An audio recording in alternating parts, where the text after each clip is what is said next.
Hello friends, welcome to the Soccer. My name is Delale Frank, and today's edition we're going to do something interesting. Jordan Ayew is moving to a new club.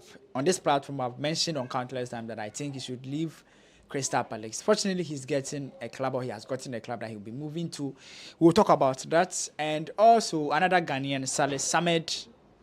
His club has demoted him, as I mentioned. It looks like he would get other options from other clubs. We'll talk about what is actually wrong with him. When I say we, I mean my very good friend Salasi of Sahara Football. Thank you. Charlie, thanks always for joining me. Thank you for having me. Let's go straight into it. Yeah. But as I always say, if today is your first time, take your time and hit on the subscription, and let's build this community together. Salasi, let's start. Obviously, Jordan, are you moving? Yeah, Jordan to Leicester City, joining Abdul Fattah Isako. Yeah, I think personally, I think it's a good news for him. Because I'm of the belief that he was never going to get playing time at his club side. Because his time had run. Exactly. The coach really doesn't fancy him. He's aging. The players there are also young. The coach that is coming in wants to win titles. He's also not ready to give you that. He needs players that can help him win. And also his contract is also running out. So if you don't get enough playing time and you don't get a new contract, because it will worry you. Yeah. Now, Crystal Palace has Leicester City has a coach, Cooper, who happens to know their family. Yeah. And work with Jordan, Andrea, yeah. and all that. At Nottingham Forest as well. What do you think? What do you think about the move? It's not a bad move, but it's a risky one because Crystal Palace ensures you Premier League football every year. Well, Leicester City have already gone down, and it's risky playing with a team that just came up. The possibility of them going back down is higher than Crystal Palace. But life is all about risk. So if you're not getting playing time, you have to ask yourself, how do you get playing time? Is the coach someone who is hoping to give you an opportunity to prove yourself as you've done over the years? Yeah. Or he's someone who is insistent on his style of play and the personnel that he needs? Yeah. If that is the case, you need to advise yourself. We've seen what has happened at Chelsea. Raheem Sterling, Ben Chilwell, all of the boys. Sacking them. You think that if they had assessed things themselves and seen the signs and everything, they would have jumped ship before the coach had to make them jump ship, which will happen in the case of Chelsea and their players. I think Jordan is taking things into his own hands, taking matters into his own hands, and trying to avoid that situation or scenario for himself.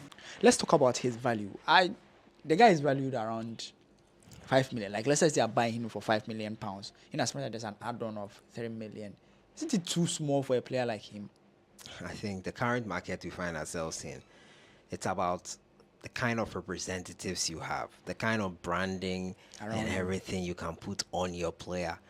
I'll put that price tag that has been given to Jordan on his agents. They are the ones who presented the player and maybe it's Leicester City too, and how Leicester City can tell you that this is what they have. But if you know your worth, you would propose a higher amount for them.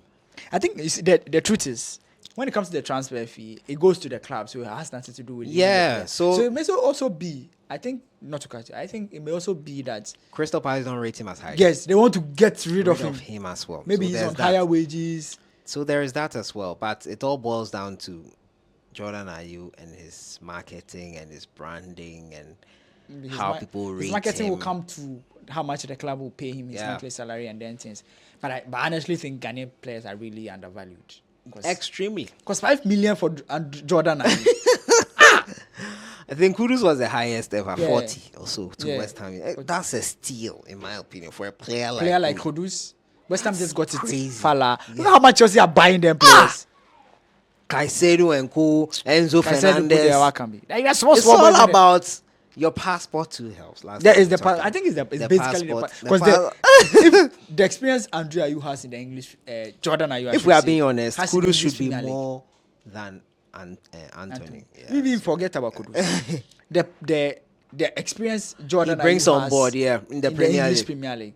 I don't think 5 million is enough. Like, I value him at 5 million or 8 million pounds. It's extremely too small for me. I think that I'll blame his representatives. Despite the passport being the passport be the passport and then the club something, wants and the sometimes if the club wants won't sell you, they'll take any amount and let free you go. So like it's a contributory factors are plenty. The contributory factors are plenty. So I think it might be too cheap. Yeah, he's going to but it's where he finds himself right now in his career. And when it comes to transfer fee, you don't care. You the player don't care. Even if it's for free. Yeah, you don't care because the salary is what you are looking at. The fee doesn't come to you. Let's go straight into the next Ghanaian player, Salis Abdul Samad. What happened to him? Salis. I don't want to say it got to his head, the praise and the accolades. I don't want to believe that is the case. I just want to believe that maybe playing too much football tired him. Really? That's what I want to think it is. I think he fell off a bit. He couldn't control games. And it became evident, especially in Black Stars games. I started seeing it from there. He had a really dominating season where he dominated in midfield for Arsenal and got them into the Champions League. Exactly. It was sad to hear that they are making him train with the reserves because they want to offload him to Montpellier. Montpellier have shown interest. They've shown interest. I really want to know where it all went wrong. I think, first of all, maybe it got to his head. When I put the thing is, the worrying part is when I posted the news on my page, on my Facebook page, the comments were not good. Like people basically have bad perception about him, and that's my worry. Like, see, this is the comments from Facebook. It says, this guy is good, but he doesn't really see himself as a professional footballer. Anytime he comes to Ghana on holidays, he plays too much, and some of the Black Stars, I think they don't see themselves as professionals. Seriously, that's what he said. Someone said, I told my guys he has deformed, but they seem not to understand me. It's sad, but there's always room for improvement. Someone says, like, if you read the comment, see, he needs to change his style of play. As a defensive midfielder, you can't give long-range passes or diagnosed passes. Some to say his passes are just one-sided, backwards. Like, I was like, So he didn't up his game in any way. Someone said he's very lazy and careless in his playing attitude. So I believe this is just a warning for him. Over 48 comments on my page, I can say that 70% of it, they were not saying good things about him. Salis Abdul Samad. I think he's 24 years old. I think 2 years ago, 2 years ago, he was saying that he will take over from Partey. Good. Will be our main midfield. I was so excited to see him. He was before the World Cup. After the World Cup, we said this guy is for the future. It's for the future. At the World Cup, he was basically Ghana's best midfielder at the World Cup, I think. It's crazy how things. We got a chance to watch him closely. So. It's crazy how things can just go south all of a sudden. And I was telling somebody that. I think complacency played a part. I think so. If you ask complacency played a part. Maybe that the comforts. Yeah, it provided him, and he did not improve or up his game. He did not keep at it. What got him there? He stopped and relaxed. Charlie. Yeah. For Salis, at least fortunately for him, there are clubs in the French League that have shown interest in him. Yeah. So that's the fortunate part. So there's an opportunity for him to Montpellier, Brest, and the likes. These are competing teams. Lens slightly ahead of them. Yeah. But at least you still get a chance to play. 24 years old, you have enough playing. Yeah. Like you have an opportunity to come back. And I was telling my followers that just as Ishaku has turned things around. It's possible. Ishaku is a classic example of someone turning things around in his career. So he can also turn things around. At a point, I was really worried for Ishaku. I thought he could not do it. Yeah. I was really worried. I was worried. Like we're all worried for him. Would this be a story of the guy that could have been? Yeah. And he didn't reach his full potential. We heard a lot of stories. Now he has scored. He has assisted in his first. And he's enjoying his football. I'm so happy for him. So maybe Salis things can also change for Salis. We are all hoping that things get better for him.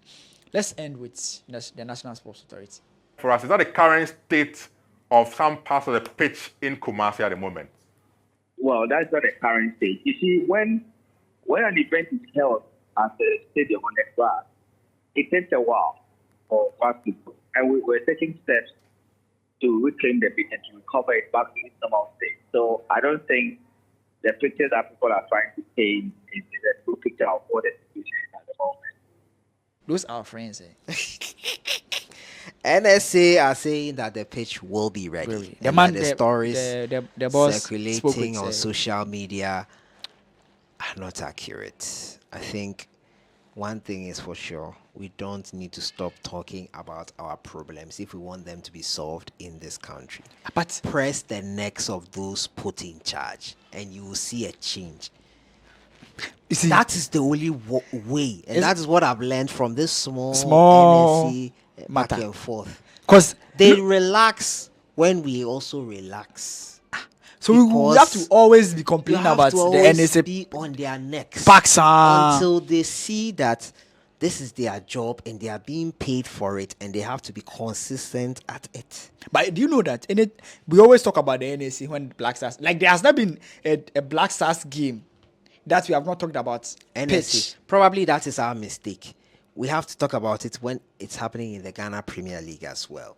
When it's happening on a regular, when they are poor, and when they are not doing coverage are not good, we have to keep pounding them because that's the only language they understand.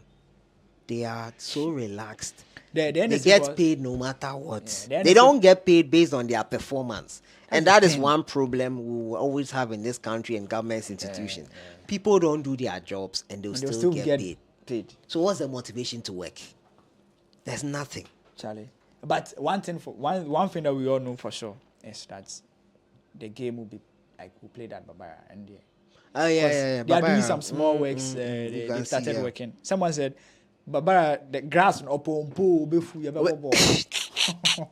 You know, fool said we go do that for him. Sure, I don't want to Charlie. So Babara Sports Stadium, the NSA boss said everything that you heard or you've seen about the pitch is false. Is not the current. He didn't actually say false. He said it's not a true representation of the situation and grounds. It's false. Semantics. It's but false. Now they are working on it. So it's false. They are just playing with words. It's false. That's essentially what he's saying. But honestly, I think we shouldn't wait for things like this to pop up. Black Stars games before we fix the grass.